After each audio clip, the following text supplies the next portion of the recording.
aspirasi melalui berbagai forum, reses diantaranya. Banyak nggak Abah keluhan atau ya aspirasi yang disampaikan UMKM ke Abah tuh? Hampir 90% kayak. Kita Banyak ke juga dong ya. Kasemen, kita ke Hmm, Cipocok, kita ke Curug, ke Walantaka.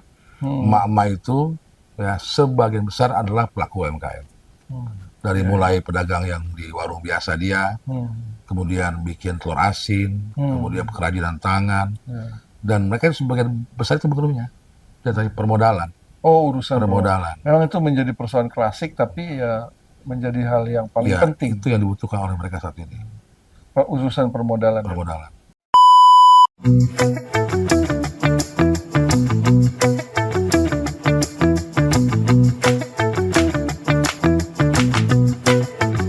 Assalamualaikum teman-teman, jumpa lagi bersama saya Muhammad Fahmi dalam program podcast Satelit News. Hari ini saya sudah bersama Wakil Ketua DPRD Provinsi Banten, politisi Partai Demokrat, Bapak Eko Susilo SE. Beliau ini akrab disapa Abah Eko. Nanti kita tanya kenapa bisa dipanggil Abah, paling enggak cerita sedikit gitu. Kita sapa dulu bersama-sama. Assalamualaikum Abah. Waalaikumsalam warahmatullahi wabarakatuh, Kang Fahmi. Terima kasih Bah. Siap. Sehat. Alhamdulillah. Bah, cerita dulu lah sedikit. Hmm. Kira-kira kenapa kok bisa dipanggil Abah? Kan usia juga nggak belum tua lah, Belum tua. kelahiran 72. 72. Iya. Silakan Bah. Kaget juga ya. Tanya masalah Abah kok. Sekarang bagaimana? Ya, makasih Kang Fahmi. Ini memang ada sedikit sejarahnya kita Iya, ya, siap, siap Bah. dari sebutan Abah Eko ini. Tepatnya sejak tahun 2018. 2018. Waktu itu memang kita udah mulai punya pemikiran ke depan seperti apa. Melihat perkembangan usia sudah mulai menua gitu kan. Kita ingin mencoba langkah-langkah baru ke depannya. Di antaranya mau bangun pesantren. Oh. Nah, sementara kan saya dulunya sebagai pengusaha kan. Jadi sepak terjangnya kan berbeda dengan dunia Betul, pendidikan. betul. Perlu semacam peralihan lah Pelarian dari Eko yang brand lama, istilahnya itu. gitu, ke Eko yang baru. Hijrah lah ya Saya dulu sebetulnya. ngobrol sama almarhum Ahmad Firdaus Oh, iya, iya, dari iya. PAN tuh. Iya, iya. Kan beliau orangnya Politisi PAN itu agak ya. out of the box ya. Out Saya of bilang, the box. apakah Kang? Nah, Abah tuh munculnya. Eh, Tapi double B, Abah. oh, double B. Ah, Abah. Tapi artinya sama. sama Oke, artinya. Buat oke, ininya oke. buat apa? Menarik, menarik. Buat pembeda aja pembeda. Ini mah Abah Eko Abah Eko. gitu. Jadi ada pondok pesantren. Abah sekarang mimpin pondok pesantren. Alhamdulillah. Namanya apa, Pak? Al Muhaimin, Al Muhaimin ya. Pondok pesantren modern modern. atau modern ya? Tapi Di juga mana, Pak? di Cipocok. Cipocok ya. Santrinya udah banyak. Alhamdulillah udah 20 orang lah. 20. 150 banyak lah ya. Itu Masih udah. masih proses, masih kita berjuang. Siap, Mudah-mudahan kedepannya bisa lebih dipercaya sama masyarakat siap, ya. siap, siap. Menjadi penting pendidikan bagi Abah itu kelihatannya. Saya ingin nyambung sedikit juga Abah cerita soal masa kecil, pendidikan keluarga, Hmm. pendidikan formal gitu Bah, sampai kemudian Abah memutuskan untuk terjun ke dunia politik. Mangga Bah, silakan. Semuanya nih. Bebas. Yang pasti Abah lahir di Depok. Oh, Depok malah ya. Depok. Tahun 72 ya 72. Desember. Oke, oke. Lari anak seorang pegawai swasta biskuit. Hmm. Namanya Haji Muhaimin. Di PT Kongguan dulu. Oh, PT Jadi yang gambarnya nggak ada ya nggak ayahnya ada itu. ayahnya itu. Ya. Beliau tuh merantau dari Tunjung Teja. Oh, Dari dari Serang Serang ke Depok. ke Depok. Dari mulai jadi kuli bangunan Hmm. sampai akhirnya itu beliau dikasih kepercayaan menjadi pegawai pabrik sampai pensiun sebagai manajer gudang manajer pabrik produksi. Oh, Al Muhaimin itu Pak Haji Muhaimin. Kemudian kita disekolahkan di pesantren dari kolam sampai SMA lulus ya. Lalu saya kuliah di Jayabaya Ekonomi. Kemudian setelah lulus kuliah saya kembali ke daerah, ke Banten tahun 2000 pas itu. Ketika di Banten berdirilah sebagai provinsi. tahun 2000 itu. Nah, baru di Banten kita mengenal dunia politik. Karena ternyata di Banten ini harus ada keseimbangan antara ekonomi dan politik. Kalau cuma ansih hanya usaha, nggak terlalu bisa kuat secara fondasinya. Jadi kurang nendang lah. Jadi saya masuk ke partai politik, Partai Demokrat waktu itu. Tahun 2000 berapa masuk politik? 2006 ya. Abah sekarang punya pesantren, terus juga tadi sempat mengutarakan bahwa sempat juga nyantri. Itu dari orang tua, ibu atau bapak yang mengilhami Abah? Dari bapak. Untuk masuk pesantren itu dari bapak? Dari bapak. Karena kebetulan keluarga bapak itu keluarga agamais lah. Guru ngaji, kiai-kiai. Jadi harapannya nanti kelak besar Eko Susril jadi kiai, harapannya. Amin. Saya doakan juga, Pak. Amin. Mudah-mudahan cita-cita tercapai. Kan sekarang udah jalan nih kan, Pak, udah punya santri. Masih on the way. On the way. Ya, kita berharap pesantrennya jadi makin besar, Pak. Amin. Tapi kurang Kang Fahmi. Alhamdulillah tadi dipromosiin kan. Enggak, ini kan bagian dari cerita Abah. Siap. Barangkali juga banyak sahabat satelit bisa terinspirasi, Bah. Menjadi penting. Tadi juga Abah nyinggung soal bahwa Abah sempat usaha. Diawali mungkin UMKM atau enggak, Bah? UMKM dulu kali ya, sebelum besar. Dulu itu kita ya masih kecil, dari mulai jual komputer, kemudian servis komputer. Saya muter tuh, Mami, ke Modern, ke Cikande, buat nawarin kita punya jasa itu kan. Iya. Nah, servis komputernya, terus pelan-pelan saya buka event organisasi juga, IO. Nah, baru tuh pelatihan. Nah, di situ saya terlibat banyak dengan UMKM. Pelatihan Jadi usahanya Abah sendiri nggak satu ya?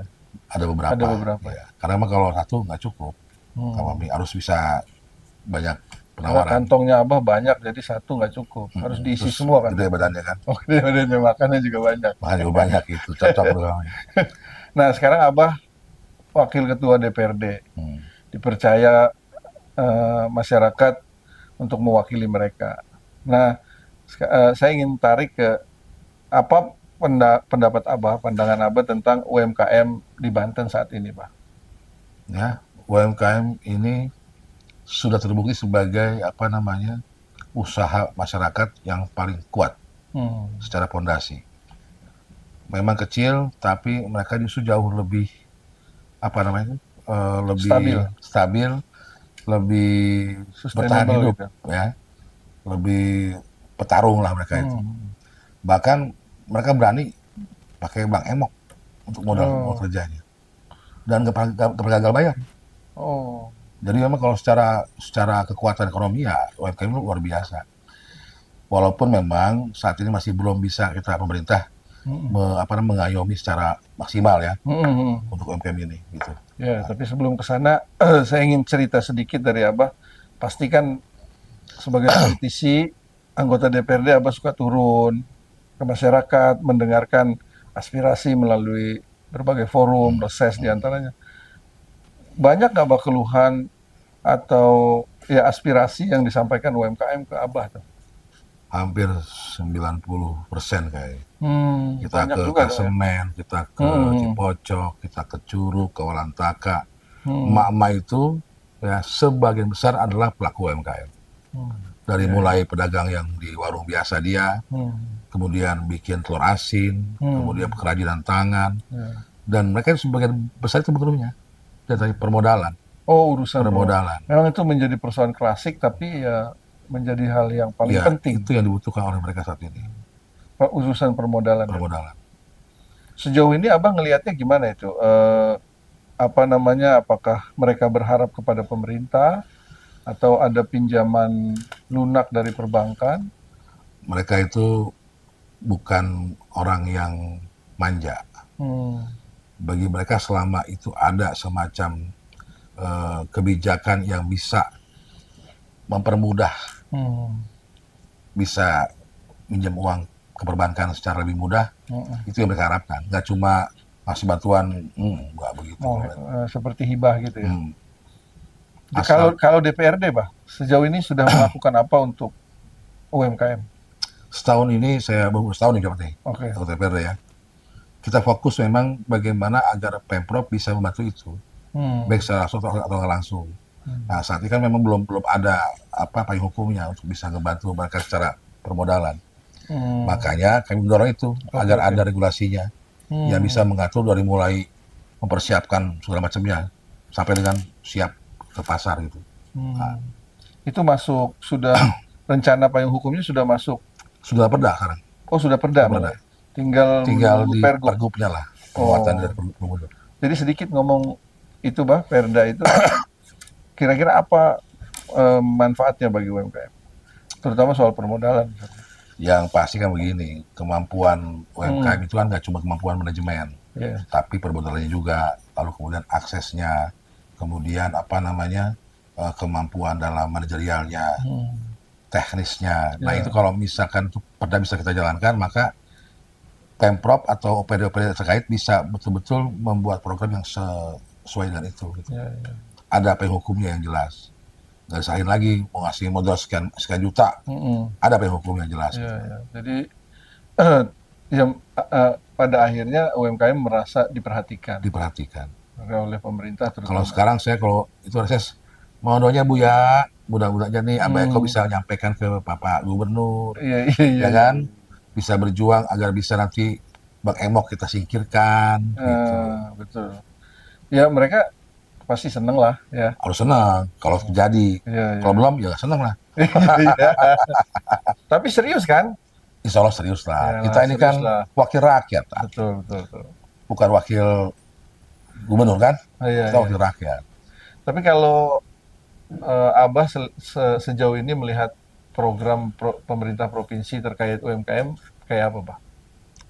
Ya, kalau saat ini memang masih belum maksimal menurut saya, karena memang fokus daripada kayak koperasi UMKM itu ya masih hanya legalitas, bukan penguatan kelembagaan yang secara keseluruhan gitu. Jadi belum ada strategi pembinaan, peningkatan kualitas. Belum, baru ada branding, kemudian halal, baru luarnya aja. Secara penguatan ini belum maksimal. Pengurusan izin. Dan memang tadi itu kendala masalah permodalan juga kan, keuangan juga di Provinsi Banten. Ya apalagi, tapi dengan struktur APBD 2026 yang katanya cukup penurunannya cukup drastis itu masih bisa, Pak, memungkinkan untuk program-program yang bunyi untuk UMKM gitu. Nah, kita ini sekarang sering dengan Pak Gub berdiskusi mengenai itu. Bagaimana mengoptimalkan anggaran yang terbatas, ya, biar betul-betul mengena ke sasaran kita.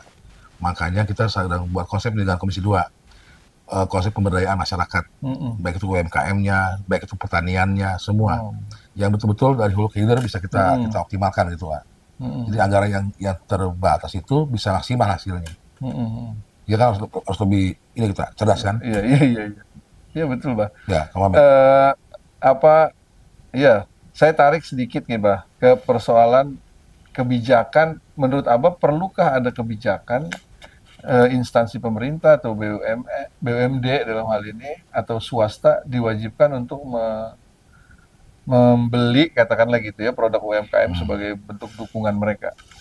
Kalau itu bukan lagi kewajiban kayak, hampir setiap regulasi pemerintah, misalnya ngasih izin ke waralaba, baik itu Indomaret, Alfamaret, bahkan perhotelan pun kita minta semacam ada stand gitu ya, atau setiap kamar itu dikasih produk UMKM, gitu. Ya, menjadi menarik kan? Menarik. Jadi memang sudah menjadi keharusan bagi kami untuk ke arah sana.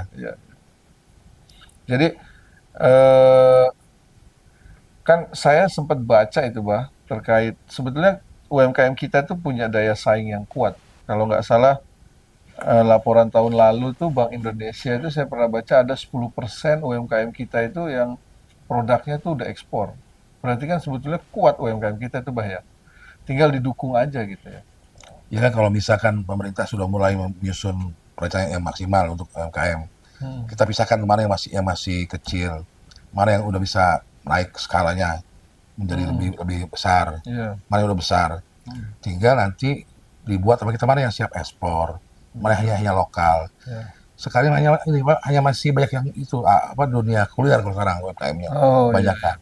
mayoritasnya ya. Iya kuliner, bukan yang memang produk secara ini Kak. Kalau di Serang ya, Ya kalau di kalau di sana. Banten Ya kalau ekspor kan berarti dia udah bikin produk. produk, Hmm, kemasan juga kan. Dan barangnya kan pasti bisa bersaing itu. harus bersaing, tapi ke Cina Iya, sekarang kan. iya. Nah, Waduh, itu menjadi persoalan juga tuh. harga Barang murah harga Cina. jilbab 5.000 doang. Nah, iya itu. Coba bayangin, Dan kita nggak punya kuasa juga untuk membendung itu kan, Pak. nggak bisa. Ya Tapi artinya tapi pemerintah provinsi juga kan nggak punya tapi ini kemampuan itu. kondisinya harus sebuah PR buat kita semua kan. Heeh. Bagaimana mempersiapkan UMKM kita biar bisa bersaing. Ya biar biar produknya itu punya daya saing gitu. Tapi kalau saya gini Kak, Mami, Iya siap siap. minimal mereka bisa bertahan hidup. Minimal mereka bisa membiayai rumah tangganya. Hmm. Minimal mereka bisa membantu tenaga kerja secara Ya. satu dua orang gitu lah. Kalau saat Ya, ini kalau yang begitu kan pasti jumlahnya seperti yang Abah bilang tadi banyak. banyak. Nah, hanya kita kan tentu punya keinginan atau visi agar mereka bisa naik kelas Siap. dari Skala up ya. mikro skalanya dari Hmm. mikro, kecil, menengah. Hmm. Kalau usaha Abah kan mungkin sempat menengah juga kan? Sempat menengah, terus jatuh Ya, lagi. itu lagi. Wah, itu perjalanan perjalanan luar biasa itu, Pak. Ya. Dalam berusaha, Yang penting tadi dalam berusaha. sustainable, konsistensi, Mm-mm. bisa bertahan hidup. Nah, barangkali Abah bisa sharing sedikit ke sahabat satelit news yang juga pasti ada pelaku UMKM. Hmm.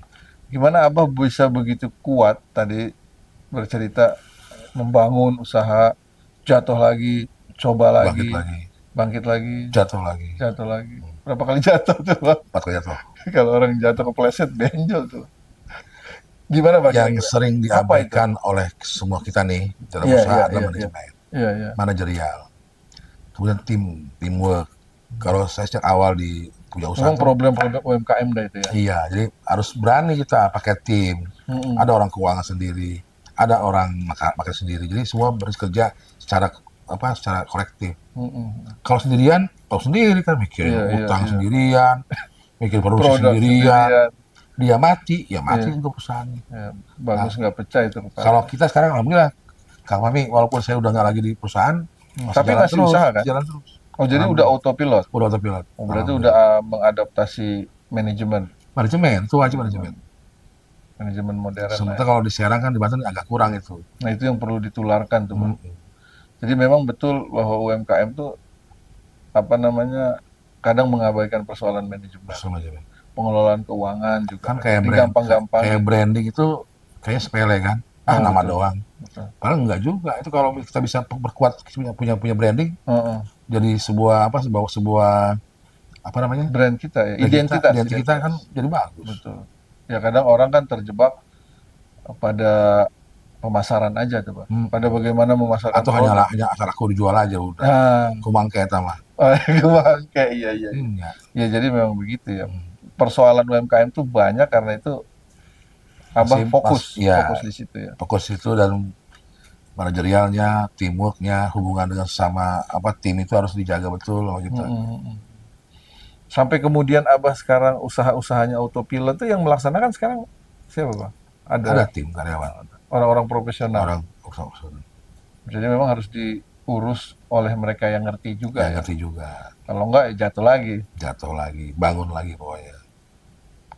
Mental itu kadang juga nggak dimiliki UMKM kita, Bang. Iya. Mental kalau bahasa saya itu ditempa tuh, Bang. Hmm. Nggak dicetak. Kalau dicetak dia lebih letoy kan. Kalau ditempa kan Bubuk dia ragina. lebih kuat. Kalau Abah kan kelihatannya Iya karena pengalaman aja sih oh, Kak iya, Mami. iya. Pernah dulu sendirian, gagal. Hmm. Bikinlah kita tim. Nah ini bisa bertahan alhamdulillah. Ketika kita jatuh pun karena ada tim, kita ditemani kan sama kawan-kawan kan. Terus bisa bertahan lagi gitu. Tetap kuat, tetap kompak. Satu hal saya ingin menggali tadi yang Abah bilang pernah ngobrol bareng gubernur itu membicarakan soal UMKM juga. Keseriusannya ada Mbak dari pemerintah Sangat, provinsi itu? sangat. Saya Pak Andasoni sangat serius. Sama dengan Pak Prabowo kita. Jadi memang kebutuhan masyarakat, kepentingan masyarakat itu menjadi hal yang paling utama.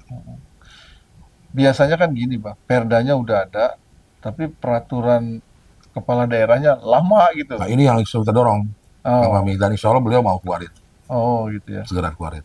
Ya kalau bisa cepat, bisa banyak urusan juga yang lebih cepat teratasi. Kayak begini emang Kang Fahmi, banyak orang punya teori, Mm-mm, punya pendapat, mm-mm. tapi nggak disertai dengan Pengalaman. dengan perencanaannya.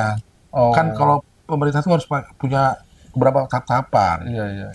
Yang ini cuma ngomong doang, ya udah nggak dibahas apa-apa lagi. Hmm, Terus ada apa namanya itu master plan-nya, iya, iya. ada planning Ada jelasnya, rencana jangka pendek, dibuat jangka panjang, SWOT-nya, jangka menengah gitu ya. gimana mekanismenya, gimana RAB-nya, itu harus dibuat secara ini. Mm-mm. Itu yang kurang di kita, kami.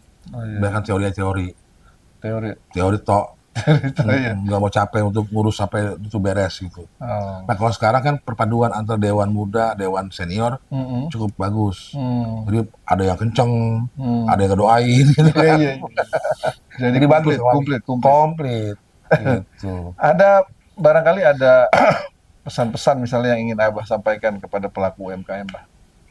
Ya yang pasti menurut Abah ya jangan pernah menyerah. Kalau sudah punya tujuan, pastikan tujuan itu bisa kita capai. Yang kedua, jangan lupa sama Allah, gitu. Karena semua yang kita capai, yang kita lakukan semua karena Allah. Gitu Kak Babi. Kita hanya bisa ikhtiar ya, Bang. Hanya bisa ikhtiar. Bahkan daun jatuh pun harus seizin Allah. oh, apalagi usaha. Gitu Kak Babi. Usahanya harus sungguh-sungguh, hasilnya Manjada wajada. wajad. Mansaro Itu. al-darbi wasola. Gitu. Terima kasih, Bah. Siap. Kayaknya ya cukup juga Masih kita. pengen ngomong saya ini pada rumah. Iya, silakan, Bang. Siap. Mangga, mangga, mangga. Heeh. Terima kasih, Bah, sudah mau berbagi ngobrol-ngobrol di podcast Satelit News. Eh, Tentu ini bisa menjadi inspirasi lah paling Amin, tidak. amin, Informasinya bisa bermanfaat insya Allah amin, untuk sahabat Satelit News. amin. Terima kasih sekali lagi, Bah. Nuhun Kang Mahmi. Demikian teman-teman, Bapak Eko Susilo, Wakil Ketua DPRD Provinsi Banten dari Partai Demokrat. Kita ketemu lagi di video podcast berikutnya. Assalamualaikum.